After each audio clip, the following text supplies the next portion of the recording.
ভাইয়া আমি আসলে ইংরেজি বানিয়ে লিখতে পারি না।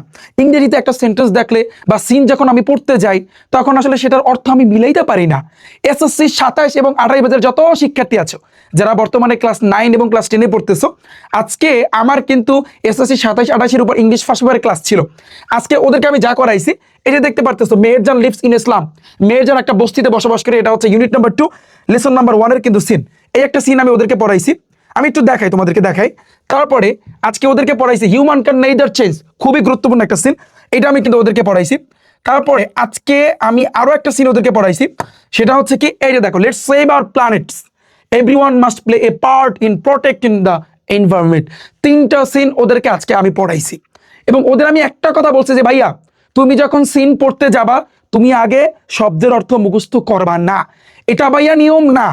কোনো টিচার যদি বলে তোমাকে যে এই সিনটা পড়, এই সিনটা পড়ার আগে এখানে 50টা শব্দের অর্থ আছে, তুই 50টা শব্দের অর্থ পড়, এটা ভাইয়া নিয়ম না। এইভাবে তুমি যদি পড়ো তোমার জীবনেও শব্দের অর্থ মুখস্থ থাকবে না। এই জন্য ওদেরকে আমি ধরাই ধরাই একেবারে, আমি যদি তোমাদেরকে একটু ছোট্ট করে বলি, ভাইয়া তুমি মেহেরজানটা দিয়া বোঝো, আমি যেভাবে পড়াইছি, মেহেরজান সিরাজগঞ্জ শহর রক্ষাবাদের একটা বস্তিতে বসবাস করেন। মেহেরজান লিভস, লিভস অর্থ কি, বসবাস করা, বসবাস করেন। ইন ইসলাম, ইসলাম অর্থ কি, বস্তি, একটা বস্তিতে। On the Sirajganj town, town অর্থ কিন্তু শহর, সিরাজগঞ্জ শহরের। প্রোটেকশন অর্থ কি, রক্ষা। আর ইমব্যাকমেন্ট মানে কি, বাদ, রক্ষাবাদ, রক্ষাবাদের। তো সিরাজগঞ্জ শহরের রক্ষাবাদের একটা বস্তিতে বসবাস করেন। এইভাবে প্রত্যেকটা শব্দের অর্থ ধরিয়ে ধরিয়ে ধরিয়ে ধরিয়ে ওদেরকে পড়াইছি।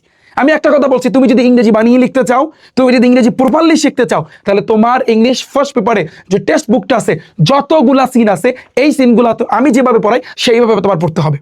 সো এসএসসি 27 এবং 28 ব্যাচের বাংলাদেশের যত শিক্ষার্থী আছো, আমি তোমাদেরকে বলতেছি, যারা মাদ্রাসা শিক্ষার্থী, যারা স্কুলের শিক্ষার্থী, আমি তোমাদেরকে আমি বলবো যে ভাইয়া ইংরেজি শেখার নিয়ম কি তুমি এটা কিন্তু জানো না। তুমি যদি নিয়মটা জানতে চাও, একটু কষ্ট করে তুমি ইউটিউবে যাবা। কোথায় যাবা ভাইয়া? ইউটিউবে যাবা, এখানে গিয়ে সার্চ দিবা রিফাত একাডেমি লিখে, তাহলে আমার কিন্তু ইউটিউব চ্যানেলটা চলে আসবে। আমি তোমাকে বলি, এবার এটার উপর ক্লিক করবা। অলরেডি প্রায় 14 লক্ষ শিক্ষার্থী কিন্তু আমাদের সাথে কিন্তু যুক্ত আছে, 1.4 মিলিয়ন। এরপর তুমি প্লে লিস্টে যাবা। কোথায়? প্লে লিস্টে ভাইয়া। প্লে লিস্টে ক্লিক করলে দেখো এসএসসি 27-28 লেখা আছে, খেয়াল করছো? এটার উপর একটা ক্লিক করবা। এটার উপর যখনই তুমি ক্লিক করবা ভাইয়া, তারপর তুমি এই জায়গাতে খেয়াল করো, এইখানে তুমি দেখতে পারতেছো মেহেরজান, মেহেরজানের উপরে কিন্তু একটা সিন আছে। এই এই ক্লাসটা তুমি একটু দেখো, এই ক্লাসটা তুমি দেখো, আর কিচ্ছু লাগবে না। আমি ওপেন চ্যালেঞ্জ দিতে পারি তোমাদেরকে, এই ক্লাসটা দেখলে তুমি বুঝতে পারবা যে ভাইয়া সিন আসলে কিভাবে ভাইয়া পড়তে হয়, সিন তুমি কিভাবে পড়বা। জাস্ট ওই ক্লাসটা দেখো, তারপর তুমি রিফাত ভাইকে যেমন চাই বলো, এবং আমি কিভাবে পড়াই, কিরকম পড়াই, তুমি যদি জানতে চাও একটু কষ্ট কইরা তুমি ফেসবুকে সার্চ দিবা এসএসসি 2027-28 রিফাত একাডেমি অফিসিয়াল।